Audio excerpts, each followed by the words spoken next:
On a quiet border planet, humans lived under alien rule, keeping to themselves and trying not to draw attention.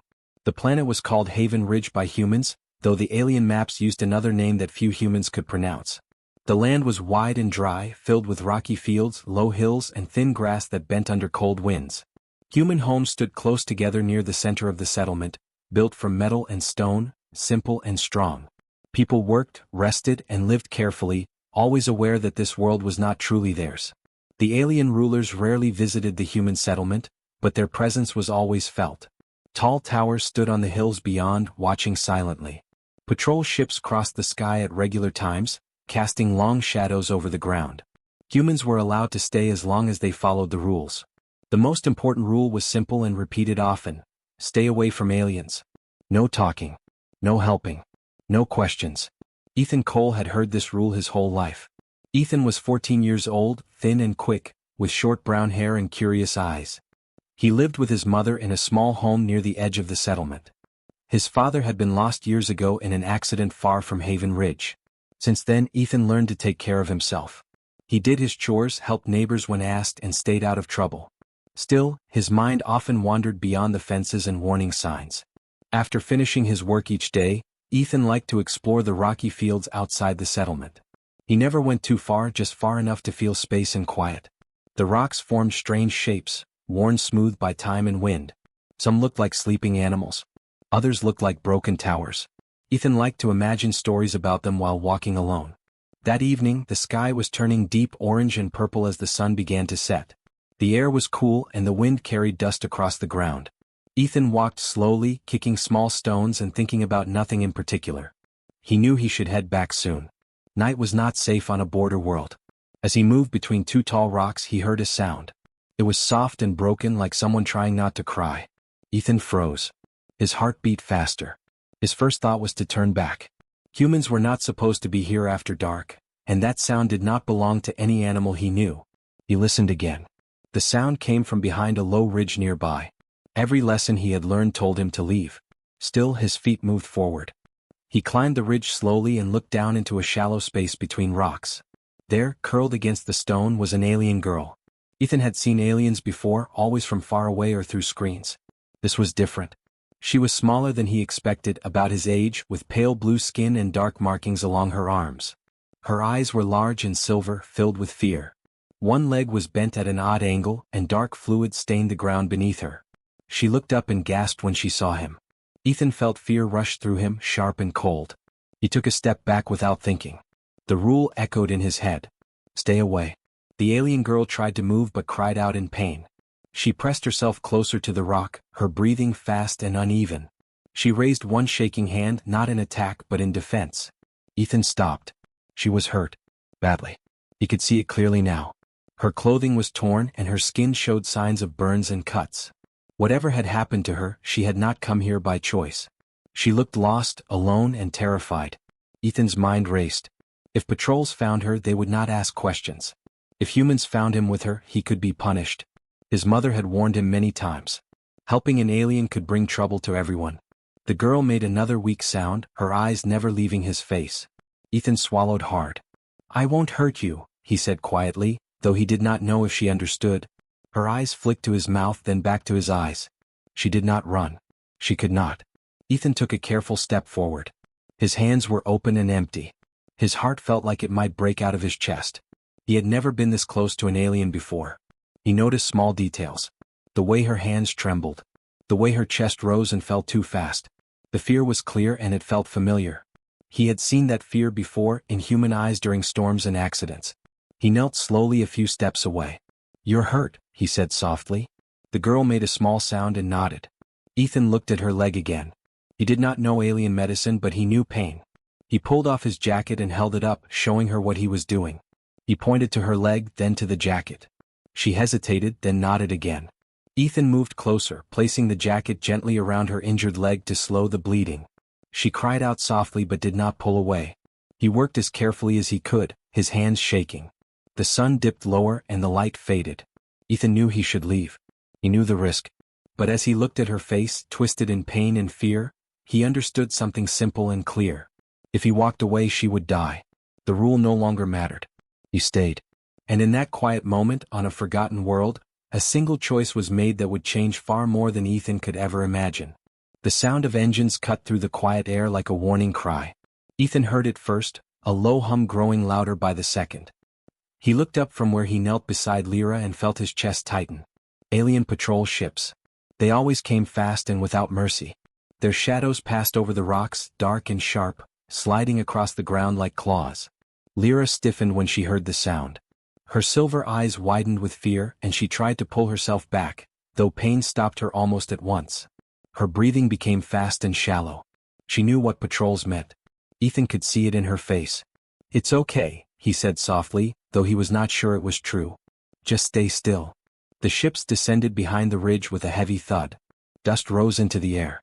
Moments later, tall alien figures moved into view, their armor reflecting the fading light. Their steps were slow but sure. They carried long tools that Ethan knew were weapons, though he had never seen one used this close before. One of the aliens pointed toward the rocks where Ethan and Lyra were. A sharp sound followed like an order. Ethan stood up slowly, his heart pounding. He raised his hands again, showing he carried nothing. The patrol moved closer. Their eyes locked onto Lyra almost at once. One of them spoke in a harsh tone, words Ethan could not understand. The meaning was clear enough. They believed she had been attacked. Another alien stepped forward and looked down at Ethan. Its eyes narrowed. It spoke again, louder this time. Ethan felt a wave of fear pass through him, but he did not step away. "I didn't hurt her," Ethan said, though he knew they might not understand his words. "She was already hurt." The aliens did not respond. One of them moved past Ethan, reaching toward Lyra. She cried out and tried to crawl back, panic taking over her pain. Without thinking, Ethan stepped forward. He placed himself between Lyra and the alien. The movement was small but clear. The patrol froze for a brief moment, surprised. No human had ever done this before. Humans usually backed away, lowered their heads, or ran. Ethan stood his ground. "She needs help," he said, his voice shaking but firm. "Please." The alien closest to him reacted fast. A sharp strike came without warning. Ethan felt a heavy force hit his side, knocking the breath from his lungs. He fell to the ground, pain flashing through his body like fire. Lyra screamed. Ethan struggled to breathe, gasping as he pushed himself back up. His side burned and his legs felt weak, but he forced himself to stand again. He moved back into place, arms spread slightly, blocking the path once more. The patrol stared at him. Another order rang out. A second strike came, pushing Ethan down again. This time his vision blurred and he tasted blood. The ground felt cold against his hands. Still he did not move away. "I won't let you take her," he whispered, more to himself than to them.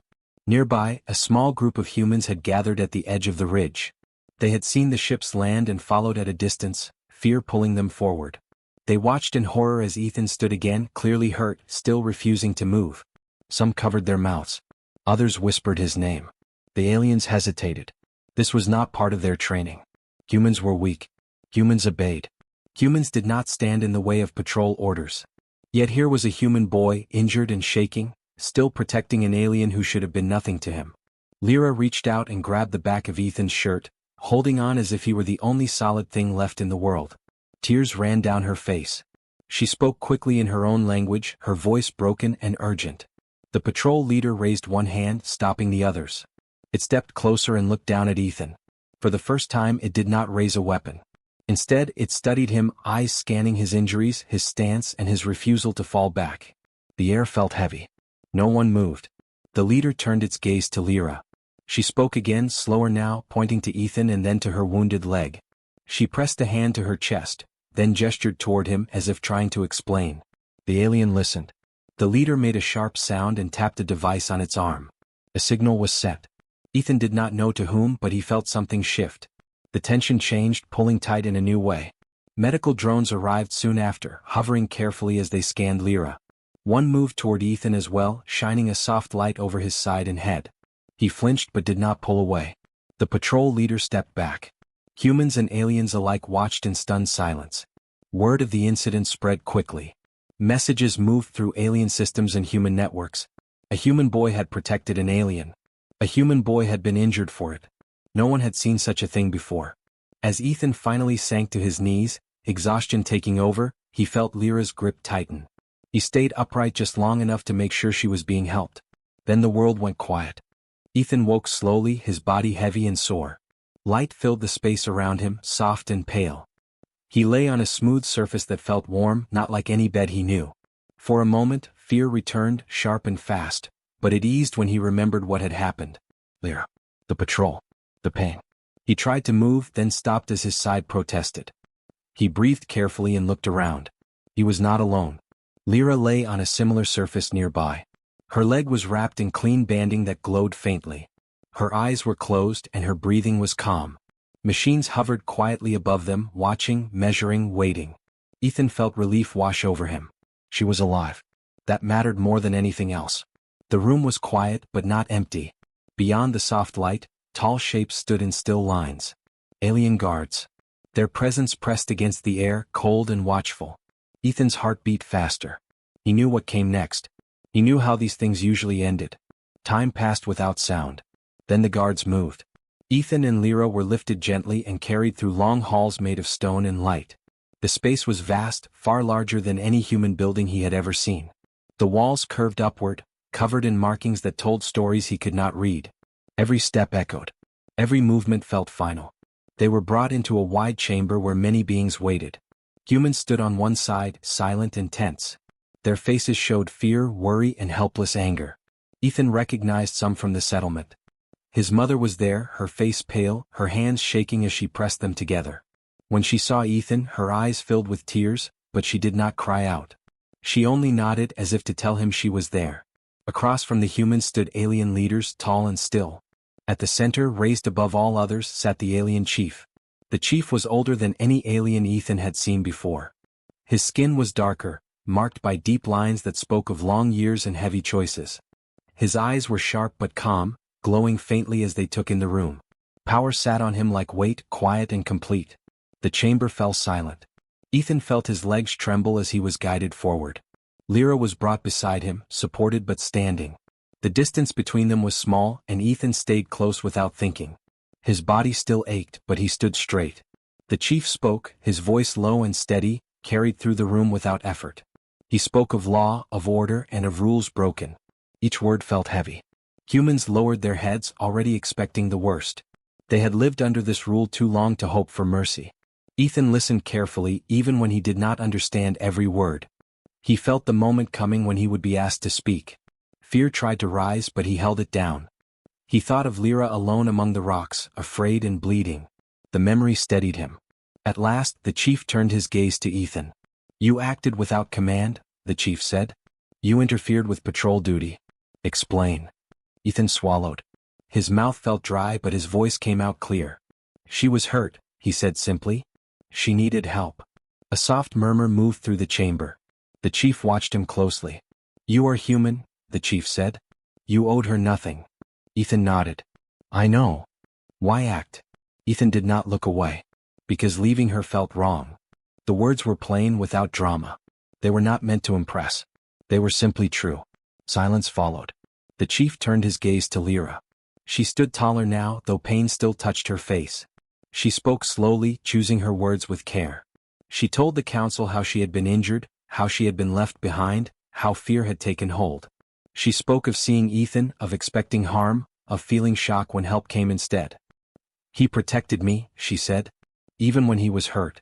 He did not leave." Her voice trembled, but she did not stop. The council listened. No one interrupted. Humans watched in disbelief. They had expected blame, punishment, loss. Instead, they saw something else unfolding, something they did not understand. The chief remained silent for a long time. He looked at Ethan, then at Lyra, then at the gathered council. His fingers rested on the arm of his seat, unmoving. "This choice," the chief said at last, "brought you pain." "Yes," Ethan replied. "You gain nothing." Ethan nodded again. "I didn't do it to gain anything." The silence deepened. This answer did not fit the patterns the council knew. Every action had purpose. Every risk demanded reward. Yet here stood a boy who had acted without fear of loss or hope of gain. The idea settled heavily in the room. The chief leaned forward slightly. "You chose care over safety," he said. Ethan thought for a moment. "I chose not to walk away." No one spoke after that. The council sat in stillness, faced with a truth they had not prepared for. The law had no clear answer for such a choice. It was not rebellion. It was not attack. It was something else entirely. Humans held their breath. Lyra stood quietly beside Ethan, her hand resting near his arm, steady and sure. The chief closed his eyes briefly, then opened them again. The room waited. The silence in the chamber stretched long and heavy, pressing on every mind present. The alien chief remained still, his eyes moving slowly across the council, the humans, and finally resting again on Ethan. No one dared to speak. Even the guards stood without motion, as if the air itself had frozen.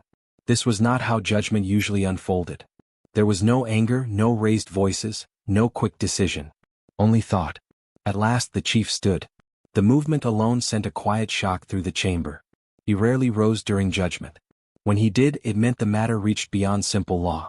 His height made him seem even larger, his presence filling the space without effort. He stepped forward once, then stopped, looking down at Ethan and Lyra together. "You expected punishment," the chief said, his voice calm but clear. That expectation was reasonable. A low murmur passed through the human side. Fear tightened many faces. "The law states that interference with patrol duty is a violation," the chief continued. "The law also values order above emotion." He paused, letting the words settle. "But the law was written to preserve life," he said. "Not to excuse its loss." The chamber remained silent. The chief turned slightly, addressing the full council now. This human child did not act from rebellion. He did not seek to harm. He did not seek reward. His eyes returned to Ethan. "You chose to stand when retreat would have protected you." Ethan said nothing. He only nodded once. "This choice," the chief said, "resulted in injury." "Yes," Ethan replied quietly. "And yet," the chief said, "you would make the same choice again." Ethan did not hesitate. "Yes." The chief straightened. "Then hear this judgment." Every breath in the chamber seemed to stop. "This human will not be punished," the chief declared. The words struck like thunder. Humans gasped openly now. Some cried out in disbelief before covering their mouths. Alien council members shifted, their calm breaking for the first time. The guards did not move, but their attention sharpened. The chief raised one hand, silencing all reaction. "This decision is final," he said. He turned his gaze toward the humans. "The action taken by this child is recognized as strength. Not strength of force, but strength of will." Many aliens looked uneasy. This was not language often used in council rulings. "Strength," the chief continued, "is often mistaken for dominance, for control, for the ability to command fear." He paused again. "But strength can also be the ability to choose care when fear would be easier." The words echoed through the chamber, settling deep. The chief gestured toward Lyra. "This girl lives because of that choice." Lyra lowered her head slightly, respect clear in her posture. "The human did not know her rank," the chief said. "He did not know her value. He did not ask." The chief's voice hardened just slightly. "He saw injury." He responded. The council listened without interruption. "For this reason," the chief said, "humans on this world will be granted new protections." A sharp intake of breath spread through the human group. "Human settlements will no longer be treated as temporary holdings," the chief declared. "They will be recognized as protected communities."